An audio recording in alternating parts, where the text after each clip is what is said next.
Okay. तो एक famous problem लिया है HC वर्मा से, यहाँ की रखा है, प्रॉब्लम को एक्सप्लेन पहले कर देता हूँ मैं। यहाँ एक सरफेस है, फ्लोर है, जहाँ की coefficient of friction between 7 kg and floor 0 है, मीन्स फ्रिक्शन नहीं है इन दोनों के बीच में। 7 kg और 3 के बीच में कोफिशिएंट ऑफ फ्रिक्शन दे रखा है 0.3 और 2 एंड 3 kg के बीच में दे रखा है 0.2। तीनों ब्लॉक हैं 2 kg, 3 kg, 7 kg के। और A1, A2, A3 निकालना है अपने को, एक्सेलरेशंस, तीनों ब्लॉक के एक्सेलरेशंस निकालने हैं। कब कब? केसेस दे रखा है 3 केस। फोर्स जो है 10 न्यूटन का अप्लाई करना है, पहले केस में 2 kg ब्लॉक पे, दूसरे केस में 3 kg ब्लॉक पे और तीसरे केस में 7 kg ब्लॉक पे। और फिर निकालना है हम लोग को कि तीनों का एक्सीलरेशन क्या होता है। तो सबसे पहले क्या करते हैं, पकड़ते हैं केसेस। तो केस 1 को जरा देखा जाए, केस नंबर 1। केस नंबर 1 में क्या होगा कि इस पे 10 kg फोर्स अप्लाई हो जाएगा, इस पे हो जाएगा हमारा 10 kg फोर्स अप्लाई, ठीक है। A1 निकालना है। 10 kg जब उस पर अप्लाई हो गया तो जरा ऊपर वाले का फ्री बॉडी डायग्राम देखते हैं। तो ऊपर वाले का जो फ्री बॉडी डायग्राम है, मान लीजिए 2 × g, मास kg में दिया है तो डायरेक्ट ले लिया। और ऊपर में जो है सो नॉर्मल कॉन्टैक्ट फोर्स हमने लिया due to this 3 kg block, N1 लिया, ठीक है। F राइट साइड अप्लाई हुई है 10 kg की, 10 न्यूटन की, सॉरी 10 kg लिख दिया, 10 न्यूटन, ठीक है। तो 10 न्यूटन की फोर्स अप्लाई हुई है राइट वर्ड। अच्छा, लेफ्ट साइड में फ्रिक्शन अप्लाई हुआ होगा। अब ये स्टैटिक है कि काइनेटिक है, पहले तो उसको पकड़ना है। तो देखें लिमिटिंग क्या हो सकती है वैल्यू, जरा वो चेक करते हैं पहले। तो लिमिटिंग वैल्यू हो सकती है म्यू × N1, यानी कि हो सकती है 0.2 और × 2 × g। यहाँ पे n क्या है हमारा, 2 × g के बराबर है, यानी कि 20 न्यूटन के बराबर है। g को अगर 10 ले लिया तो यानी कि ये हो गया 4 न्यूटन, यानी कि मैक्सिमम हम 4 न्यूटन तक रेजिस्ट कर सकते हैं ऊपर वाले को। तो यहाँ तो 10 न्यूटन अप्लाई हुआ है, तो यानी कि रेजिस्ट होगा नहीं। तो रेजिस्ट नहीं होगा तो सीधा सीधा क्या हो गया, F - F K is equal to mass into acceleration 2 × A, यानी कि 10 - 4 इज इक्वल टू 2 × A, यानी कि A मेरा हो गया 3 मीटर पर सेकेंड स्क्वायर। ये तो हो गया।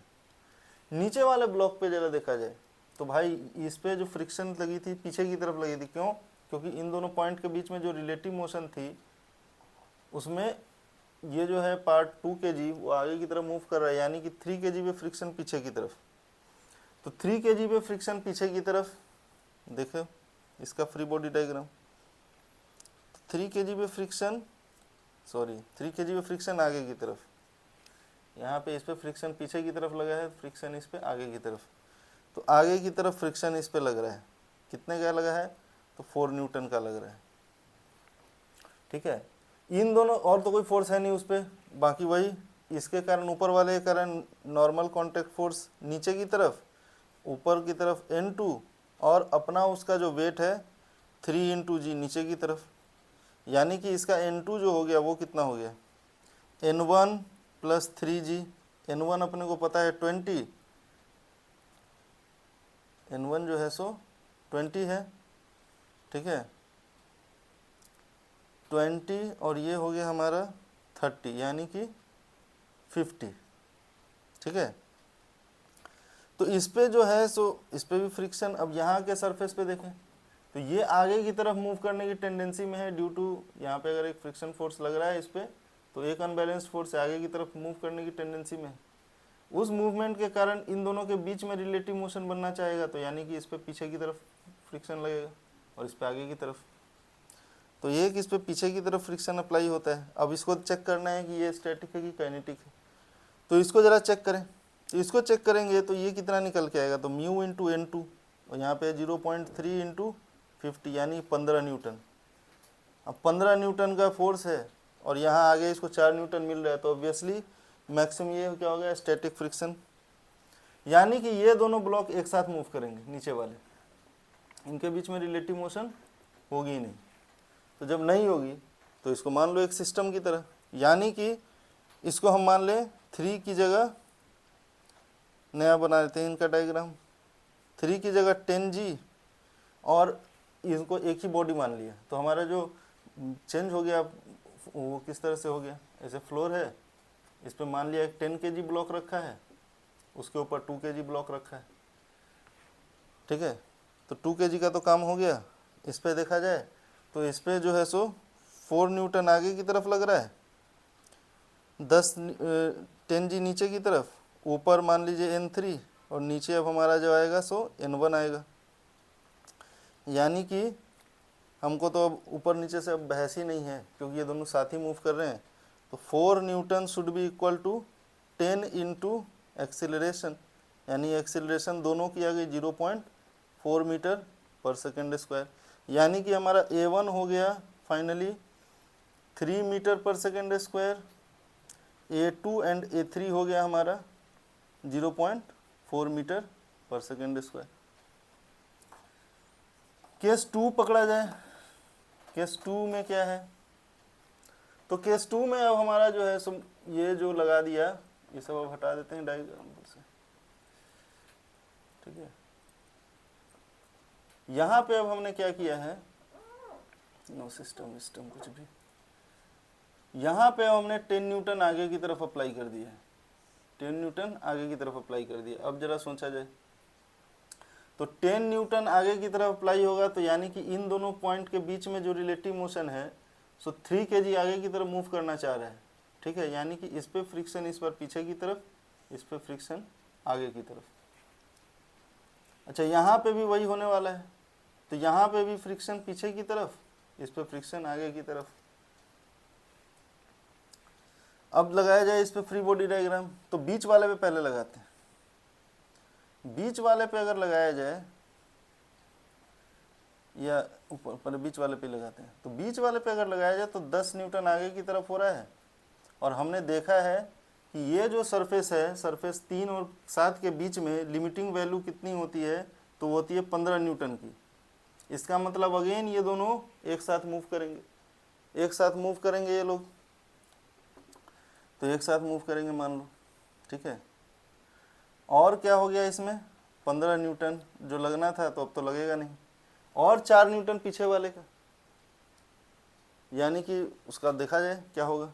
तो अभी तो इसको स्टॉप किया जाए, इस पार्ट को, यहाँ से हम कुछ कंक्लूड ही नहीं अभी कर पा रहे हैं। बस इतना जान रहे कि इन दोनों के बीच में स्टैटिक फ्रिक्शन लगने वाली है। क्या ऊपर में लगने वाली है, तो ऊपर 2 kg के ब्लॉक पे आते हैं। अच्छा, यहाँ पे अगर लग रही है इन दोनों के बीच में और ऊपर अलग चल रहा है, तो हमने क्या देखा यहाँ पे कि 10 newton should be equal to, ठीक है, 10 न्यूटन अगर लग रहा है हमारे इसके बीच में और यहाँ पे रिलेटिव मोशन अगर हो भी रही है, तो क्या हो जाएगा, मान लो ये चलने भी लगा तो ये दोनों साथ चल रहा है, 10 kg का है, ठीक है, जो भी है। ऊपर वाले को देखते हैं, ऊपर वाले भाई साहब, ऊपर वाले भाई साहब यहाँ पे क्या करेंगे। अच्छा, ये दोनों साथ चल रहे हैं, इधर पीछे 4 न्यूटन का मैक्सिमम मान लेते हैं, तो हो गया हमारा 10 - 4 इज इक्वल टू 10 इंटू ए। तो ए बराबर आ गया मेरा 0.6 मीटर पर सेकेंड स्क्वायर। अभी गारंटी नहीं है कि 4 लग रहा है कि नहीं। ऊपर वाले पे हमने अगर देखा तो इधर भाई 4 न्यूटन लग रहा था, ठीक है, ऊपर वाले पे 4 न्यूटन लग रहा था, 4 न्यूटन लग रहा है, और यहाँ पे क्या है, सो 4 is equal to 2 into A, यानी कि यहाँ पे एक्सेलरेशन जो आ रही है 2 मीटर पर सेकेंड स्क्वायर की आ रही। अब ये एक्सेलरेशन इससे ज़्यादा नहीं हो सकती, क्लियर बात है, क्योंकि ये जो है हमारा जो आगे की तरफ फ्रिक्शन लग रहा है वो 4 न्यूटन अब है ही नहीं, क्योंकि यहाँ मोशन है 0.6 मीटर पर सेकेंड स्क्वायर, तो इससे ज़्यादा एक्सेलरेशन ऊपर वाला पे तो जनरेट कर ही नहीं सकता आगे के डायरेक्शन में। यानी कि यहाँ पे भी हमारा लिमिटिंग फ्रिक्शन है, यानी कि ओवरऑल तीनों का तीनों बॉडी एक साथ मूव करेगा, और हमारा सिस्टम क्या हो गया, नॉर्मल कॉन्टैक्ट फोर्स ऐसा, अब एक ही बॉडी हो गया, ये कितने का, तो 12 kg का, और फोर्स इस पर लग रहा है 10 न्यूटन का। तो 10 newton is equal to 12 into A, यानी एक्सेलरेशन बराबर 10/12, यानी कि 5/6 मीटर पर सेकेंड स्क्वायर। ख़त्म। उस पर 4 न्यूटन मैंने माना मैक्सिमम आगे लग सकता था, तो यहाँ 2 मीटर पर सेकेंड और होना है मैक्सिमम यहाँ पे 0.6, तो नहीं डिसाइड कर सकते। तो यहाँ पे सीधी सी बात है, तीनों एक साथ मूव करेंगे और तीनों का एक्सीलरेशन क्या हो जाएगा हमारा, a1 equal to a2 equal to a3 equal to 5/6 metre per second square. Case 3 बिल्कुल केस 2 की तरह ही है, क्योंकि इन दोनों के बीच में रिलेटिव मोशन 10 न्यूटन से पॉसिबल ही नहीं है। तो जब नहीं पॉसिबल है तो फिर बिल्कुल केस 2 की तरह हो गया, तीनों के तीनों ब्लॉक एक साथ ही मूव करेंगे, तीनों के तीनों ब्लॉक एक साथ मूव करेंगे और हमारा जो एक्सेलरेशन आएगा a1 equal to a2 equal to a3 5/6 metre per second square आएगा। क्लियर? तो यहाँ से पूरा स्टैटिक काइनेटिक फ्रिक्शन का कॉन्सेप्ट होता है क्लियर। बहुत अच्छा प्रॉब्लम है ये। क्लियर? ठीक है, डन।